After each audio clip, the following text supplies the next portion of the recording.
My name is Madison Adams, and at 29, I run a digital marketing empire worth $10 million annually, all without a college degree. My husband Ethan supports me completely, but his mother Eleanor? She thinks I'm beneath them. Despite my success, I still catch her whispering about my lack of proper education at family gatherings. I've tried everything to win her approval, but nothing's ever enough. Last month at our dinner party, everything finally boiled over. I never expected her to say those words in front of everyone. Before I continue, where are you watching from today? Hit that subscribe button and drop your location in the comments below. I grew up in Dayton, Ohio, where both my parents worked themselves to the bone just to keep food on our table. My dad spent 30 years at the same factory, coming home with grease-stained hands and an aching back. Mom waited tables at 3 different diners, often working double shifts during the holidays. They were the hardest working people I knew, but no matter how many hours they put in, we always seemed to be one emergency away from financial disaster. School was never my strong suit. It wasn't that I couldn't understand the material, I just couldn't focus in that environment. My mind worked differently. While teachers droned on about historical dates or mathematical formulas, I was sketching business ideas in my notebook or thinking about ways to improve local stores' advertising. By senior year, my counselor stopped asking about college applications. With my grades and our family's financial situation, it just wasn't in the cards. After graduation, I jumped straight into the workforce. I took whatever jobs I could find: retail, food service, office admin work. Nothing felt right until I landed a server position at Bellini's, an upscale Italian restaurant near Ohio State's medical school. The pay was decent, but the connections were invaluable. That's where I met Ethan Montgomery. He was in his 2nd year of medical school, dining with classmates after exams. Unlike his friends who barely acknowledged the waitstaff, Ethan looked me in the eye when he ordered and asked about my recommendations. I still remember how he defended me when his friend complained about a minor mistake with their order. "She's been taking care of 6 tables by herself," he said. "Cut her some slack." After that night, he became a regular, always requesting my section. We started talking more with each visit, brief conversations that grew longer as weeks passed. Eventually, he asked for my number, and I surprised myself by giving it to him. Our first date was nothing fancy, just coffee at a local cafe, but we talked for hours. Ethan came from a wealthy Connecticut family with generations of doctors and professors. His father was a renowned surgeon, his mother a tenured history professor. By all logic, we shouldn't have connected, but we did. When Ethan introduced me to his parents 6 months later, I knew immediately that Eleanor Montgomery was not impressed. She maintained a polite smile, but her eyes scrutinized everything from my department store dress to my lack of knowledge about wine pairings. His father James was kinder, showing genuine interest in my ambitions. But Eleanor kept steering the conversation back to Ethan's studies and their family friends' accomplished children. "Madison is thinking about starting her own business," Ethan mentioned during dinner. "How interesting," Eleanor replied with a thin smile. What sort of business can one start without a degree these days? Despite his family's reservations, Ethan proposed a year later. I was 23, he was 25. The wedding was small, my choice, not theirs. I overheard Eleanor telling a relative it was probably for the best given the mixed company of our guest list. While Ethan finished medical school, I started building my business from our tiny apartment. With just a laptop and determination, I offered social media management to local businesses. My rates were low at first, embarrassingly low, but I needed to build a portfolio. I spent nights learning everything I could about digital marketing through online courses and YouTube tutorials. The first few months were discouraging. Potential clients questioned my credentials. Without a fancy degree or agency experience, why should they trust me? I lost count of how many times I heard, "We'll think about it," or "We're going with someone more established." Through it all, Ethan never wavered. He'd come home exhausted from hospital rotations and still make time to listen to my ideas or help me practice client pitches. When I landed my first real client, a family-owned bakery, he brought home champagne to celebrate. "They're lucky to have you," he said, clinking his glass against mine. This is just the beginning. Eleanor had different opinions. During their weekly phone calls, she'd ask Ethan when I planned to get a real job or go back to school. She sent us newspaper clippings about adult education programs. When we visited for holidays, she'd introduce me to their friends as Ethan's wife rather than by my name, conveniently omitting any mention of my growing business. The real turning point came at our wedding reception. I overheard Eleanor speaking to her sister in what she thought was a private corner. "He could have had anyone, bright medical students, professors' daughters, people from our world," she sighed. "I just hope he doesn't regret settling so early." Those words embedded themselves in my heart. No matter what I achieved, in her eyes, I would always be the uneducated waitress who somehow trapped her brilliant son. What started as simple social media management for local businesses evolved faster than I ever imagined. During my second year, I noticed a pattern in my clients' needs. They all struggled with converting online attention into actual sales. The established marketing agencies offered cookie-cutter solutions that didn't work for small businesses, and the freelancers lacked comprehensive strategies. I saw an opportunity and pivoted. Instead of just posting content, I developed complete digital marketing funnels tailored to each client's specific audience. My approach combined social media, email marketing, and targeted ads into seamless campaigns that actually drove revenue. Word spread quickly. Small business owners talked, and suddenly I had a waiting list. I hired my first employee, a virtual assistant, to handle administrative tasks when I reached 15 clients. By the end of that year, I had 5 team members, all working remotely. The real breakthrough came when I used my savings to develop proprietary marketing software. I'd noticed that existing platforms weren't user-friendly for small businesses, so I worked with a developer to create something better. We built a tool that simplified campaign tracking and automatically adjusted strategies based on performance data. When we launched it, demand exploded. As my client base grew, so did my team. I hired specialists, copywriters, designers, data analysts based on talent rather than credentials. Many were like me, brilliant at their craft, but without traditional education. By year 4, I had 50 employees across the country, all working remotely. Our company culture centered on results, not resumes.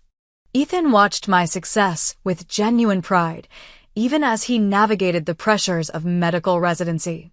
He'd come home from 30-hour shifts and ask about my latest client or new hire.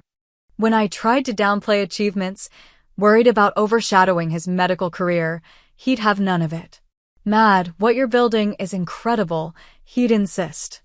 "You're changing how an entire industry works." While my business flourished, our relationship with Eleanor remained strained. She visited when Ethan started his residency in Seattle, staying for 2 weeks in our modest rental. Throughout her stay, she made subtle comments about the apartment being temporary until Ethan could properly establish himself. "You know," she said one morning while I worked at the kitchen table, "there are some wonderful programs where you could earn a degree online, even with your little business taking up time." I smiled politely.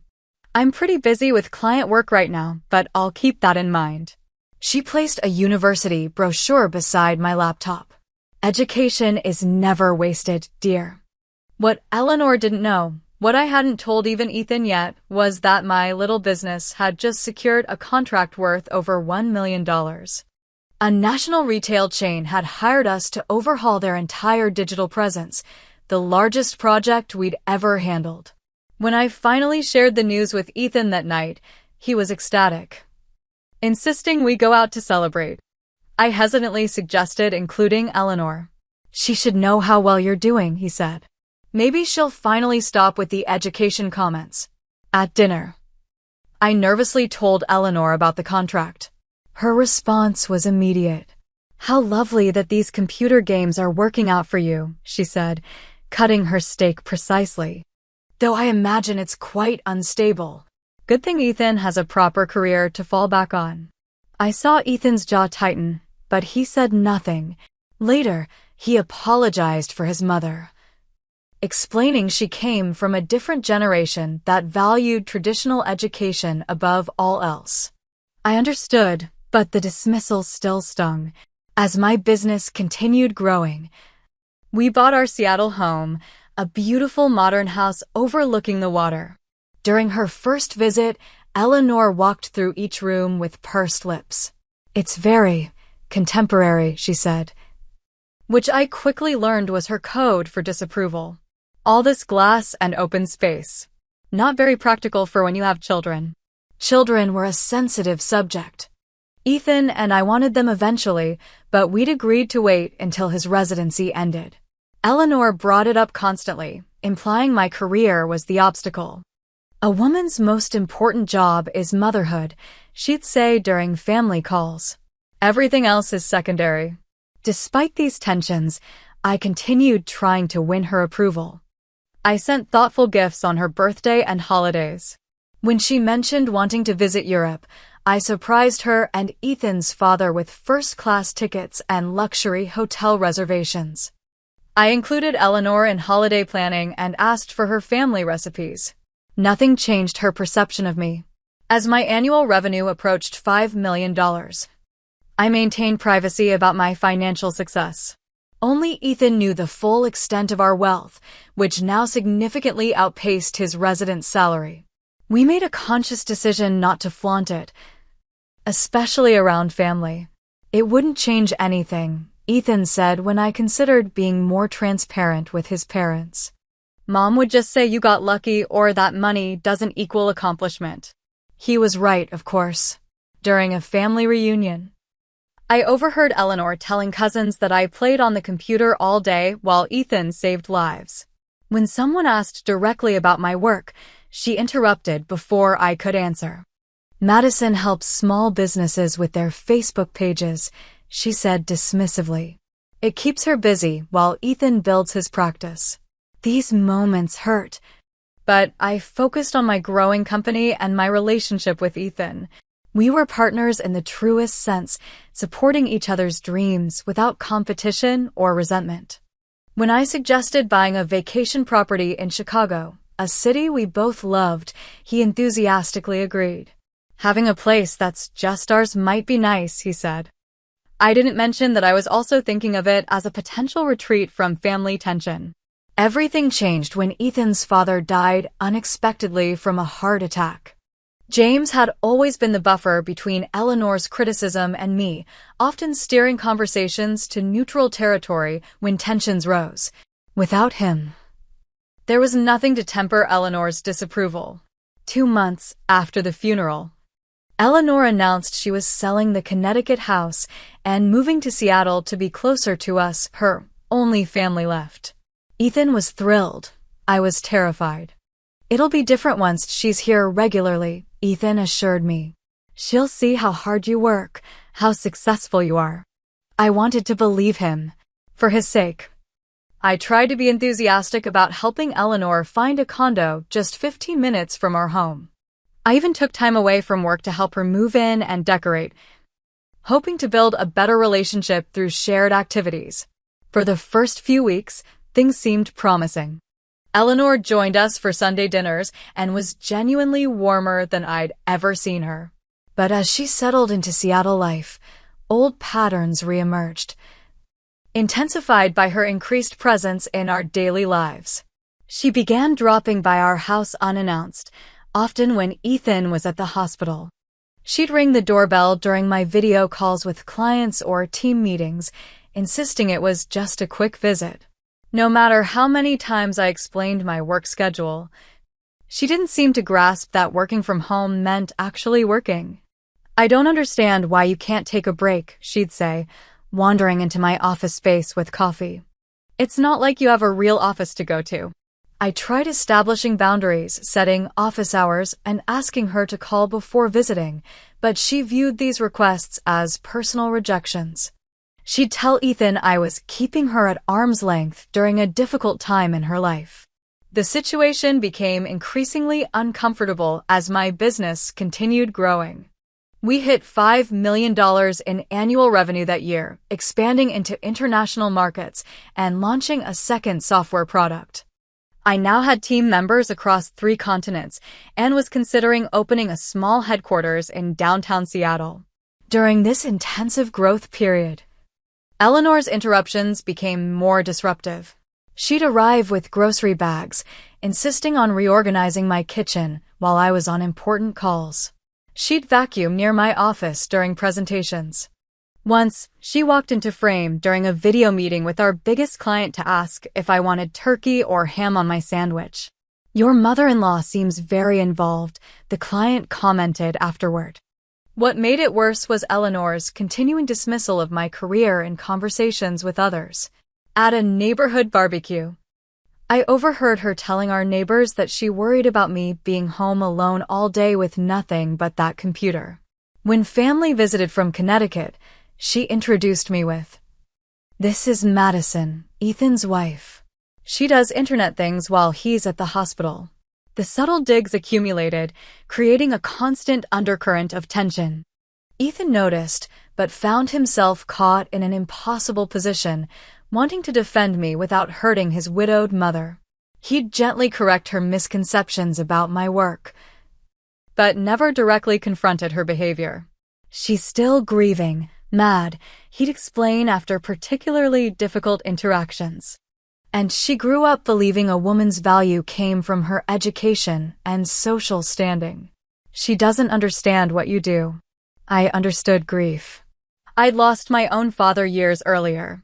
But grief didn't justify constantly undermining someone's life work. As my business approached the $10 million revenue mark, I made a significant decision. I purchased a luxury apartment in downtown Chicago as our vacation home. The 3-bedroom penthouse had stunning lake views and a dedicated office space where I could work during visits. I didn't explicitly tell Ethan it was also my backup plan for sanity, but I think he suspected. "This place is just for us," I said as we toured it together during a rare weekend away. No extended family, no hospital calls, no interruptions. He squeezed my hand. I love that idea. We didn't tell Eleanor about the Chicago property. There was no reason to. We had no plans to sell our Seattle home or relocate. But having that space, knowing it existed, gave me a sense of peace I hadn't felt since she moved to Seattle. The confrontation that changed everything began brewing when Eleanor suggested hosting a family dinner for Ethan's cousins who were visiting from Boston. Both were Harvard graduates, one a corporate lawyer, the other a neuroscientist, with equally accomplished spouses. In Eleanor's eyes, they represented everything a family should be. "Let's have them over to our house," I offered, wanting to be accommodating. "I'll handle everything."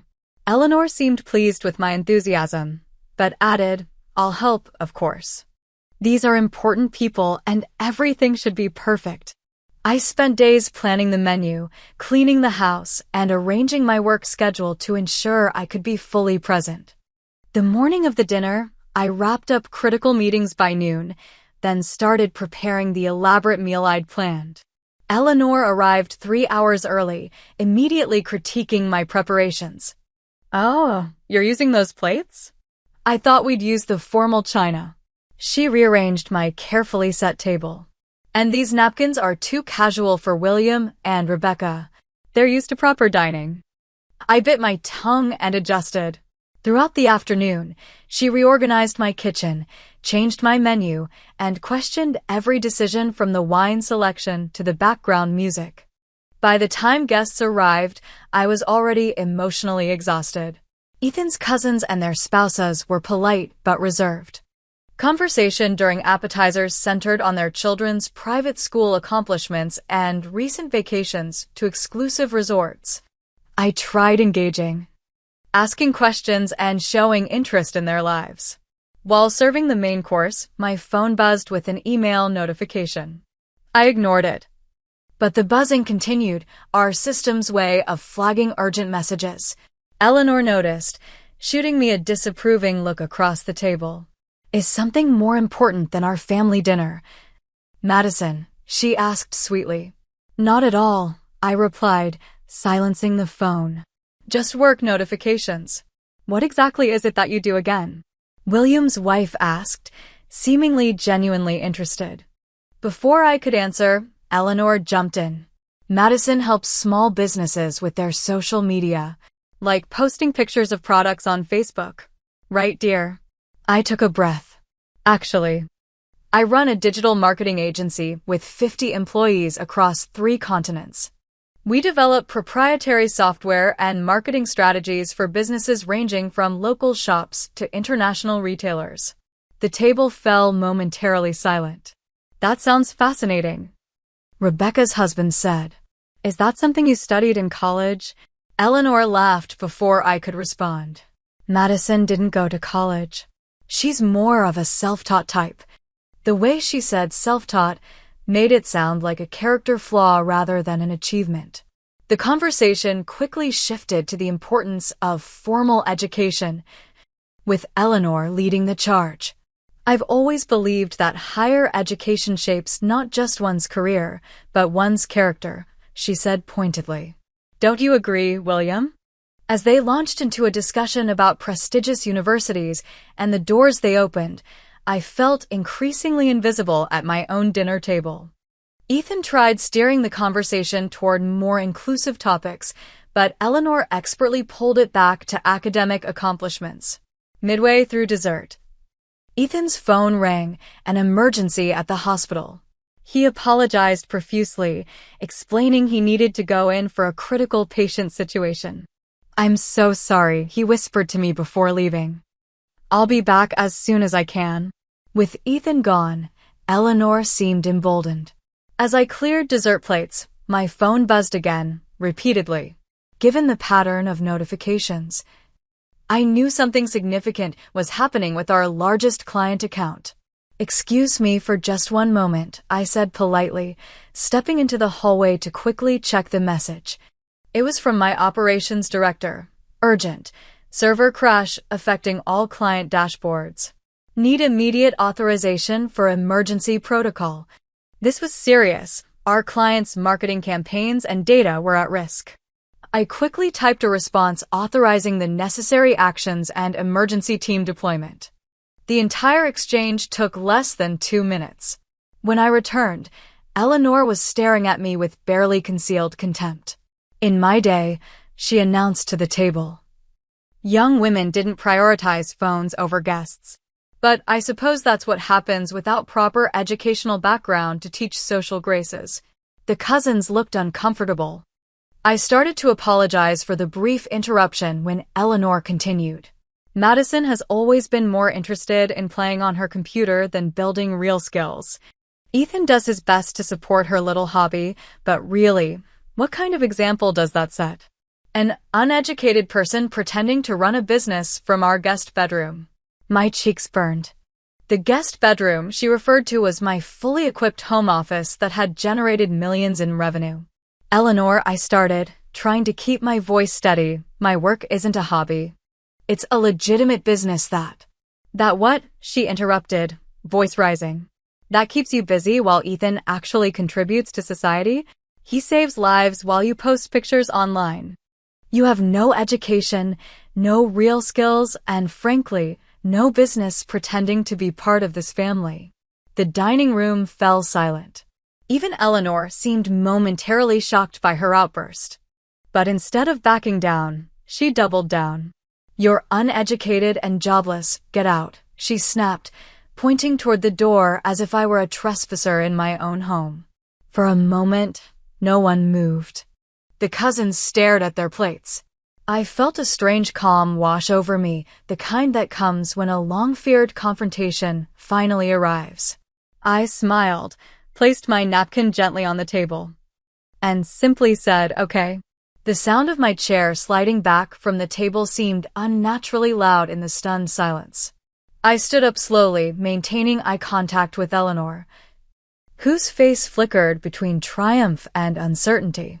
She clearly hadn't expected me to actually leave. Madison, she didn't mean William's wife, started, but I raised my hand gently to stop her. It's all right, I said, my voice surprisingly steady. I think Eleanor expressed herself quite clearly. Eleanor's chin lifted defiantly. I only said what everyone's been thinking. Ethan deserves someone who can truly be his partner, intellectually and socially. I nodded, as if considering her perspective. You've made your feelings known for years, Eleanor. I appreciate the clarity. Without another word, I walked upstairs to our bedroom, closed the door, and leaned against it. My heart was pounding, but my mind was remarkably clear. For years, I'd tried to win this woman's approval, contorting myself to fit her expectations while downplaying my achievements. In that moment, I realized how much energy I'd wasted seeking validation from someone determined not to give it. I pulled out my suitcase and methodically packed essentials, clothes for a week, toiletries, my laptop, and equipment. From downstairs, I could hear uncomfortable conversation resuming, with Eleanor apparently continuing her criticism, now emboldened by my absence. I've tried to be supportive, but really, what can one expect? Her voice carried up the stairs. No education, no family background. He married her before he knew better. I texted Ethan. Eleanor asked me to leave during dinner. Taking some space. Going to Chicago. I'm okay. We'll call when I land. Love you. His response was immediate. What? I'm coming home right now. I replied. No need. Your patient needs you. I need space. We'll explain later. I promise I'm fine. After zipping my suitcase, I took a moment to look around our bedroom, the photos of our travels. Books we'd shared, the life we'd built together. None of that was changing. I was just giving myself permission to step away from toxicity. I carried my suitcase downstairs, where conversation abruptly halted. Eleanor sat at the head of the table, where Ethan usually sat, looking for all the world like she belonged there more than I did. You're actually leaving? She asked, seeming genuinely surprised. Yes, I replied simply. You asked me to get out. I'm respecting your request. William stood awkwardly. Perhaps we should go. Please finish your dinner, I said with genuine warmth. This is between Eleanor and me. The food is already prepared. It would be a shame to waste it. I walked to the closet, retrieved my coat and purse, and called a car service.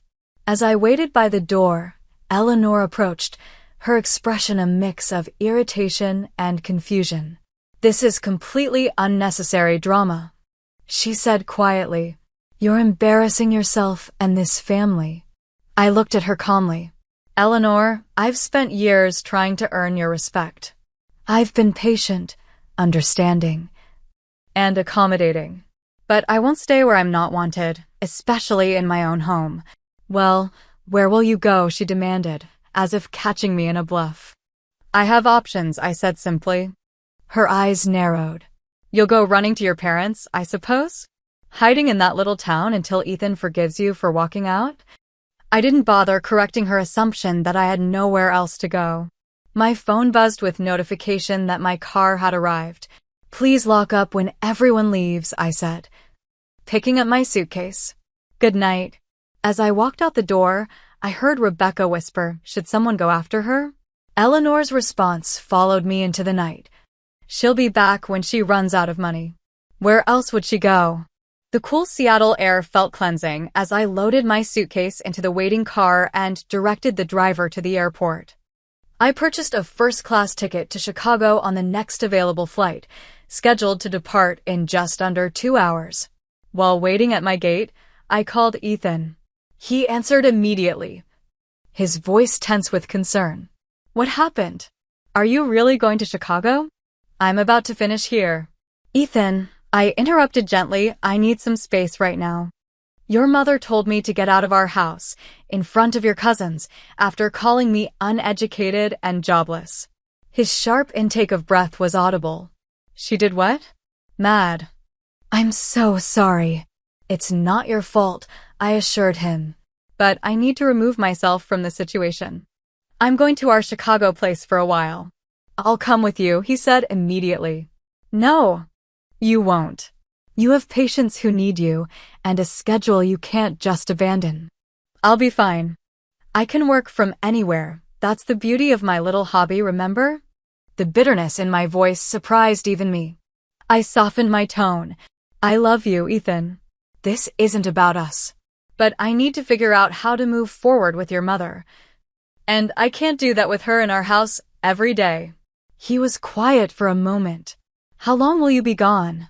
I don't know, I answered honestly. I need time. I'll talk to her. Make her apologize. That's not what I want, I said firmly. I don't want a forced apology. I want genuine respect, or at least civil treatment. If she can't give that, then we need stronger boundaries. We talked until my boarding call, with Ethan alternating between apologies and assurances that we would figure this out.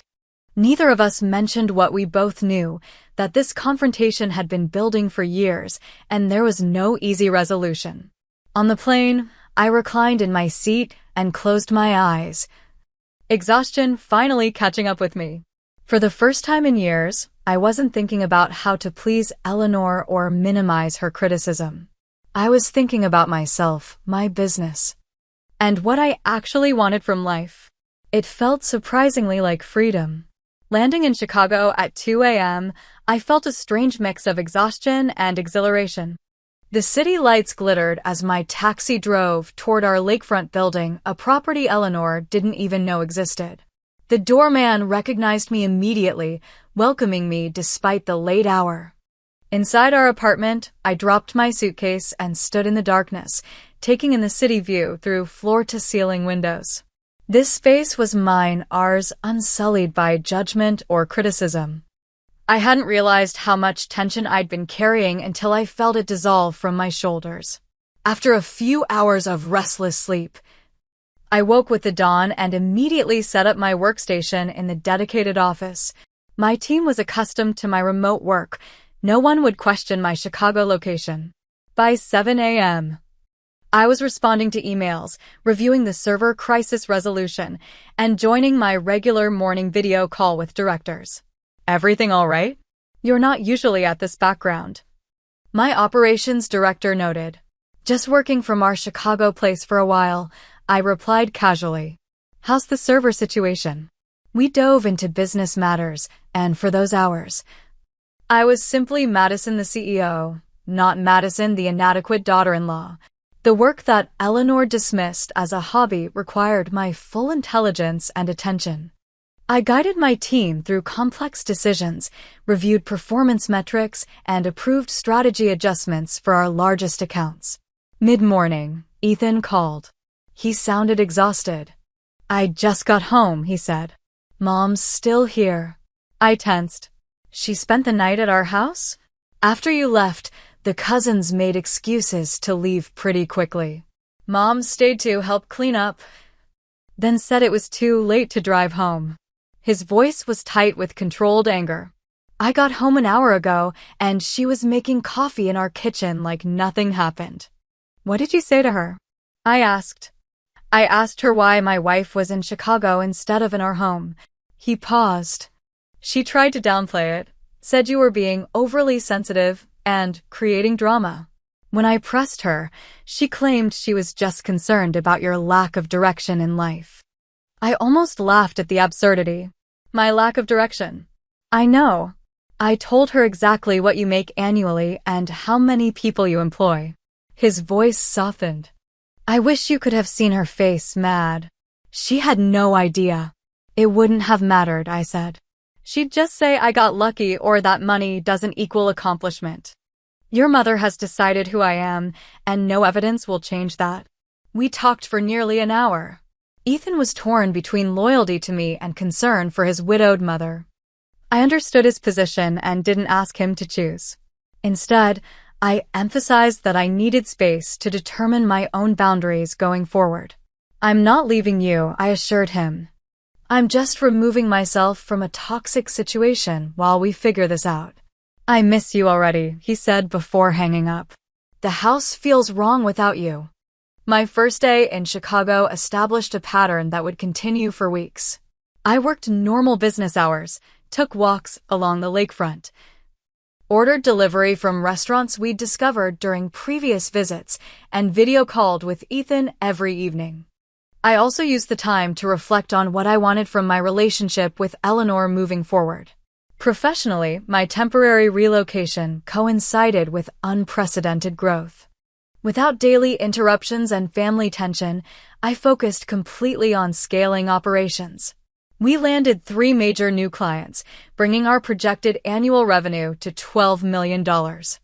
I hired 10 new team members and began serious planning for a formal headquarters in Seattle. Eleanor, meanwhile, had apparently expected me to come crawling back after a day or two. According to Ethan, she'd been shocked when I didn't return, and even more shocked when he confirmed I was running my business successfully from Chicago. She keeps asking when you're coming home. Like she's waiting for you to apologize, he reported during our calls. I've told her repeatedly that she's the one who needs to make amends. And? I prompted. She says she has nothing to apologize for, that she was just being honest about her concerns. This didn't surprise me. Throughout our calls, Ethan grew increasingly frustrated with his mother's refusal to acknowledge the harm she'd caused. One evening, 3 weeks into my Chicago stay, he reached his breaking point. I told her today that she's not welcome in our house until she genuinely apologizes to you, he said, his voice resolute. She started crying, saying I was choosing you over my own mother. Ethan, you don't have to. Yes, I do, he interrupted. She crossed a line, mad. She disrespected my wife in our home, in front of family. I won't tolerate it. His support meant everything, but I worried about the strain this was putting on him. He was working long hospital shifts while navigating family drama without me there as a buffer. He sounded tired in every call. Why don't you come to Chicago this weekend? I suggested. You have 3 days off, right? We could use some time together. The excitement in his voice was immediate. I'll book a flight tonight. Having Ethan in Chicago transformed the apartment from a refuge to a home. We spent a glorious weekend exploring the city, enjoying restaurants, and reconnecting without Eleanor's shadow between us. On Sunday morning, over coffee on our balcony, we had our first real conversation about the future. I can't go back to how things were. I admitted. I can't have her dropping by unannounced, interrupting my work, criticizing my choices. Ethan nodded. I know. I've been thinking about this a lot. What if we set up your official headquarters sooner than planned? You'd have a separate workspace away from the house. That might help, I agreed. But it doesn't address the fundamental issue. Your mother doesn't respect me or what I do. That won't change just because I work elsewhere. Then we establish clear boundaries, he said firmly. She calls before visiting. She respects your work hours. No more comments about your education or career. And if she can't abide by those rules, she doesn't come over. I squeezed his hand. Grateful for his understanding, but realistic about the challenges ahead. She'll test those boundaries at every opportunity. Then I'll reinforce them, he promised. You're my wife, Mad. My partner. Anyone who can't respect you can't be part of our daily lives, even my mother. When Ethan returned to Seattle, Eleanor was waiting for him, literally sitting in our driveway when he arrived from the airport. According to his call that night, she'd brought dinner and expected to discuss when I would stop this foolishness and come home. Instead, Ethan had laid out our new boundaries clearly and without compromise. Eleanor had responded with tears, accusations of betrayal, and finally, cold anger. Fine, she'd said, according to Ethan. If that's how she wants things, so be it. But don't expect me to pretend we're one big happy family. That's exactly what I've been asking you to stop pretending, Ethan had replied. A month into my Chicago stay, I received an unexpected email from Business Insider requesting an interview for their Self-Made Women in Tech series. They'd heard about our company's innovative approach and rapid growth. After consulting with our PR team, I agreed. The resulting article, published 6 weeks after I left Seattle, featured a professional photograph of me in our Chicago office and a detailed profile of my journey from high school graduate to multimillionaire CEO. The piece highlighted our company's revenue, employee count, and industry impact, with particular emphasis on my non-traditional path to success. Madison Adams has built a $10 million digital marketing empire without a college degree. The headline proclaimed. Her secret? Recognizing opportunities that traditionally educated marketers missed. I hadn't thought about Eleanor seeing the article, but Ethan called the morning it was published, slightly breathless. "You're not going to believe this," he said. "Mom just called me. She saw your Business Insider profile." My stomach tightened. And she's in shock. Complete shock. She kept saying, $10 million? That can't be right. When I confirmed it was accurate, she got very quiet. I waited for the criticism, that I was exaggerating, that the journalist had misunderstood, that money wasn't everything. Instead, Ethan continued with a note of satisfaction in his voice. "She asked if you'd really built all that without a degree. When I said yes, she didn't know what to say. I think this is the first time she's had to confront her misconceptions about you head-on." Later that day, my phone displayed an incoming call from Eleanor's number. After a moment's hesitation, I answered. "Madison," she said, her voice uncharacteristically uncertain. "I hope I'm not interrupting your work." The irony wasn't lost on me. "I have a few minutes. How are you, Eleanor?" I'm well." A pause. "I saw that article about you today." "In Business Insider." "Yes, they ran a nice piece," I replied neutrally. $10 million, she said, as if testing how the words felt in her mouth. 50 employees. I had no idea your business was so substantial. I remained silent, waiting. "I may have misjudged certain aspects of your career," she continued, clearly struggling with each word. "Ethan tells me you're considering opening an official headquarters in Seattle." "That's correct. We've outgrown remote-only operations." Another pause. "Well, that's very impressive." She cleared her throat. "I wonder if perhaps we could talk when you return to Seattle.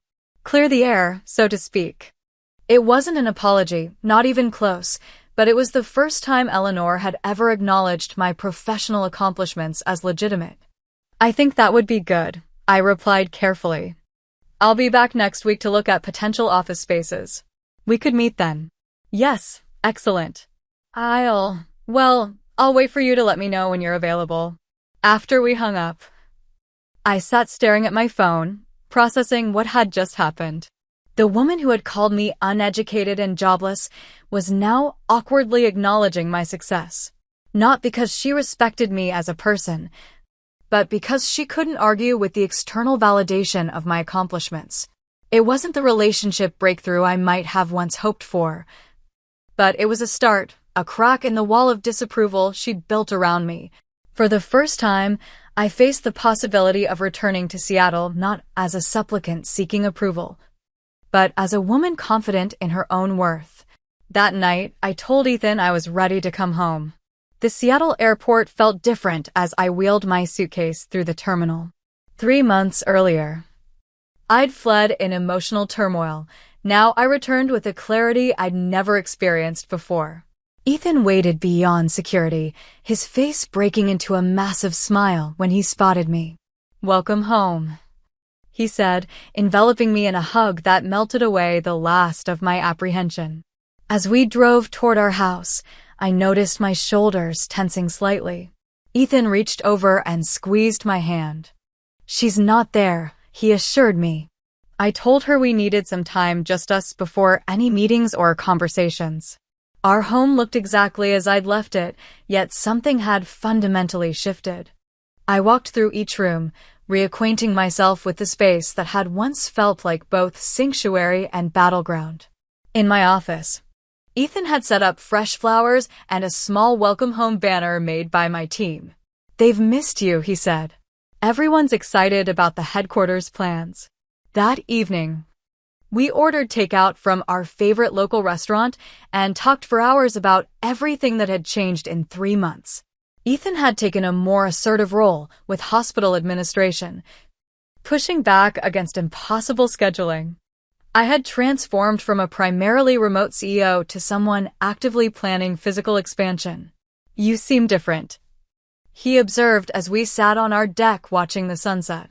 "More, I don't know, centered. I considered this. I am. Being away gave me perspective I didn't know I needed. I've spent years trying to earn your mother's approval, making myself smaller to avoid her criticism.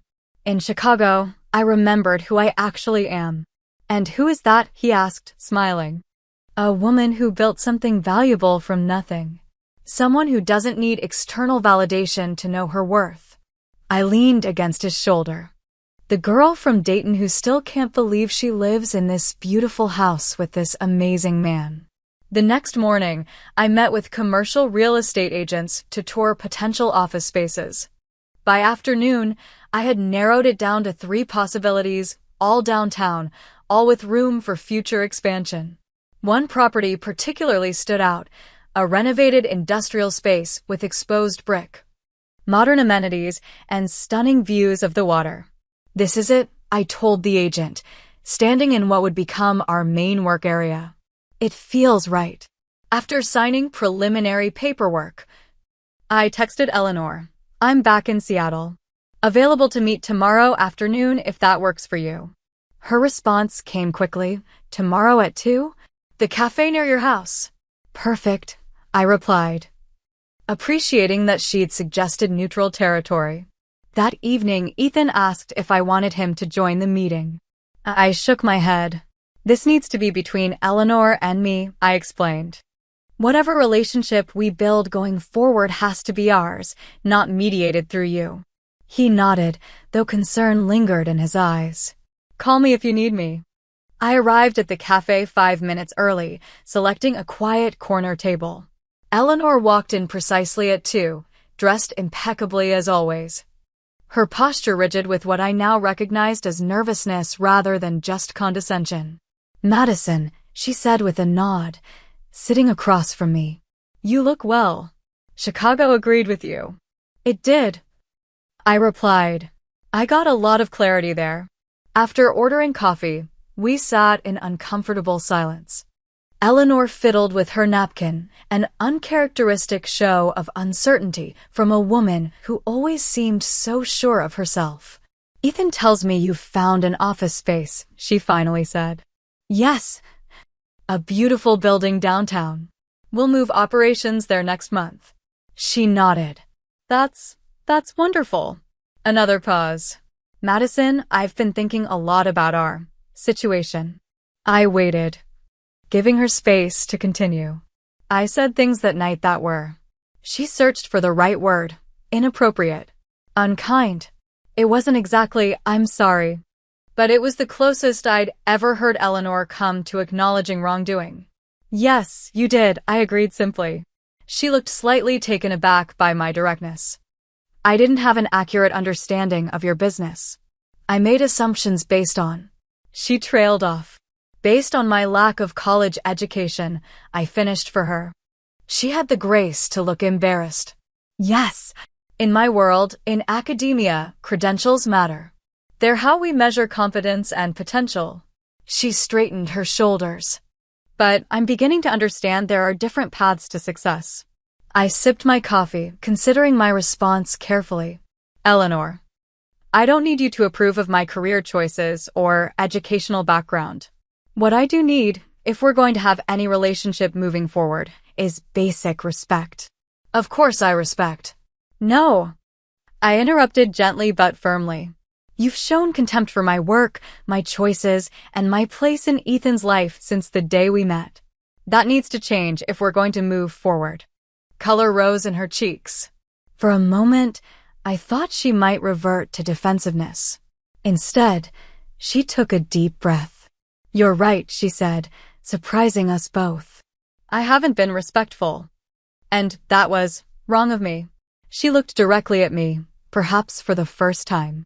"I don't want to lose my relationship with my son, and since you are clearly a permanent part of his life, I need to adjust my perspective." It wasn't the warm reconciliation some might have hoped for, but it was honest. Eleanor wasn't suddenly going to become my biggest cheerleader.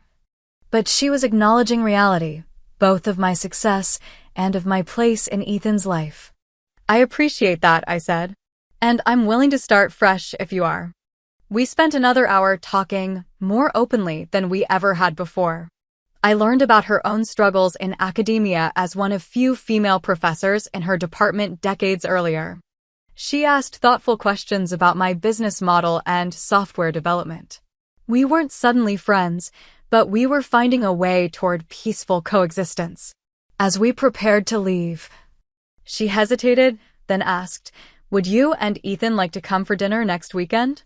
I promise not to reorganize your career or life choices."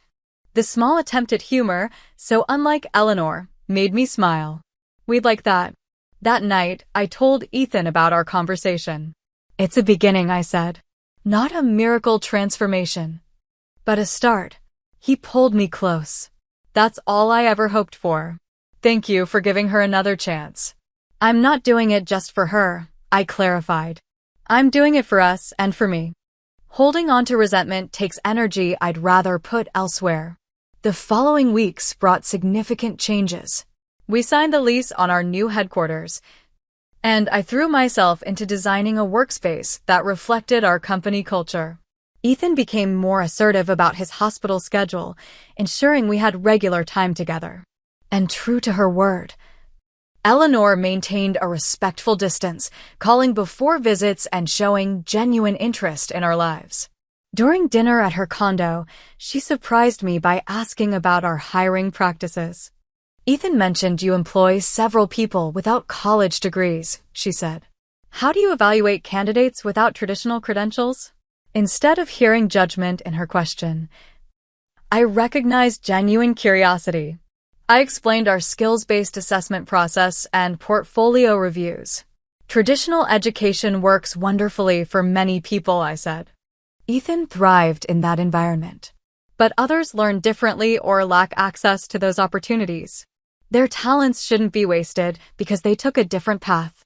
Eleanor considered this thoughtfully. "In my 40 years of teaching, I've encountered brilliant minds who struggled in classroom settings," she admitted. "Perhaps our educational system isn't as comprehensive as we academics like to believe." Coming from Eleanor, this was revolutionary thinking. 3 months after my return to Seattle, we officially opened our company headquarters with a ribbon-cutting ceremony. My parents flew in from Ohio, bursting with pride as they toured the space. My team members, many meeting in person for the first time, celebrated our collective achievement. To my surprise, Eleanor attended, keeping a respectful distance, but clearly taking everything in. As I mingled with guests, I noticed her examining our wall of innovation, a display showcasing our company's growth from my solo laptop operation to multi-million-dollar enterprise. "This is quite remarkable," she said when I approached. "You've built something substantial, Madison. Something that will last." From Eleanor, this was high praise indeed. Later that week, I made a decision I'd been considering since Chicago.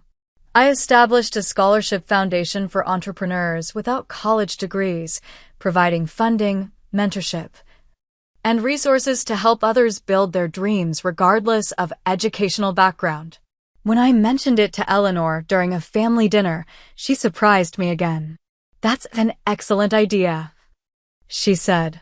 "Would you be interested in having me on the advisory board? I might offer a useful academic perspective and—" She hesitated. "I'd like to be part of something meaningful with you." Ethan nearly dropped his fork in shock. I smiled, recognizing the significance of her offer. "I think that would be valuable," I replied. "Different perspectives make for stronger organizations." It wasn't a fairy tale transformation. Eleanor still occasionally made comments that set my teeth on edge. We still came from fundamentally different worlds with different values. But we were finding common ground, not because I had finally earned her approval through financial success, but because I had stopped seeking that approval altogether. My worth wasn't determined by her assessment or anyone else's. It came from within, from the business I'd built, the relationships I'd nurtured, and the confidence I'd found by walking away when necessary. Sometimes the strongest response to dismissal isn't argument or anger. Sometimes it's simply leaving, focusing on your own growth, and returning on your own terms. 1 year later, our lives had transformed in ways I never could have predicted. Our company exceeded $15 million in annual revenue, with offices in Seattle and Chicago. Ethan had completed his residency and accepted a position at a prestigious hospital with a schedule that allowed genuine work-life balance. We'd purchased a new home farther from the city, a beautiful property with separate spaces for both of us to pursue our passions. Eleanor remained in our lives, but with boundaries that everyone respected. Our relationship had evolved into something I might cautiously call friendship, not the close bond some daughters-in-law enjoy with their husbands' mothers, but a relationship based on mutual respect, if not always understanding. The Scholarship Foundation had become my passion project, supporting 15 entrepreneurs in its first year. To my continual surprise, Eleanor had become its most dedicated advocate, leveraging her academic connections to build partnerships with universities interested in alternative education models. "I've been thinking a lot about what success really means," she told me during a foundation meeting. "For decades, I measured it by degrees and publications. Now I'm watching people with completely different paths create extraordinary value in the world." It was perhaps the most significant change in our dynamic, her willingness to reconsider deeply held beliefs rather than simply tolerating my differences. My own journey had been equally transformative. The insecure woman who once downplayed her achievements to avoid criticism had been replaced by someone confident in her own path. I no longer felt the need to justify my choices or seek validation from those who hadn't walked in my shoes. During a rare quiet evening at home, Ethan and I reflected on everything that had changed since that fateful dinner party. "Do you ever think about what would have happened if you hadn't left that night?" he asked. His fingers intertwined with mine. "All the time," I admitted. "I might still be trying to make myself smaller to fit your mother's expectations. Still feeling inadequate despite everything I've built." "I'm sorry I didn't stand up for you sooner," he said, a familiar regret in his voice. "Don't be. We both needed to grow through this, me by finding my own strength, you by establishing boundaries with your family. We're better partners now than we were before." And we were. The experience had strengthened our marriage in unexpected ways. Ethan had found his voice with his family and at work. I had discovered my worth wasn't tied to others' approval. Together, we'd built a relationship where both our dreams had equal weight and support. Perhaps the most profound lesson came during a Scholarship Foundation event where I shared my story with our first class of recipients. Looking out at their faces, bright with potential, some bearing the same insecurity I once carried, I recognized the true value of my journey. Success isn't measured by degrees on your wall or even numbers in your bank account, I told them. It's built through resilience when others doubt you, through continuing to create value when conventional wisdom says you can't, through knowing when to stay and fight and when walking away is the strongest statement you can make.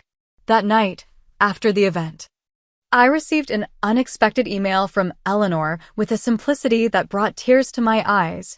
"I was wrong about you. Thank you for proving me wrong." It wasn't the validation I had once desperately sought. Instead, it was something more valuable, acknowledgement of growth from someone who had once seemed incapable of changing her perspective. My path had never been conventional. From declining college to building a multi-million-dollar business, From marrying into a family that initially rejected me to establishing boundaries that ultimately strengthened those relationships, I had followed my instincts rather than others' expectations. The journey taught me that sometimes the most powerful response to someone calling you a lowlife isn't defending yourself or proving your worth. Sometimes it's simply walking away, continuing to build your success, and returning on your own terms, not with resentment, but with the quiet confidence of someone who knows exactly who they are and what they've accomplished. I often think about that night when Eleanor snapped, "You're uneducated and jobless, get out," and I simply smiled and said, "Okay." In that moment of apparent weakness, I found my greatest strength. So, if you're facing someone who underestimates you, who dismisses your path because it doesn't match their expectations, remember that you don't need to convince them of your worth. Your success isn't measured by their approval. Sometimes the greatest victory isn't in winning the argument, but in declining to participate at all. Have you ever had to walk away from someone who couldn't see your value? How did it change you? Share your story in the comments below. And if this resonated with you, please like, subscribe, and share with someone who might need this message today. Remember, your path is valid, even when others can't see where it leads. Thank you for listening. And I wish you the courage to define success on your own terms.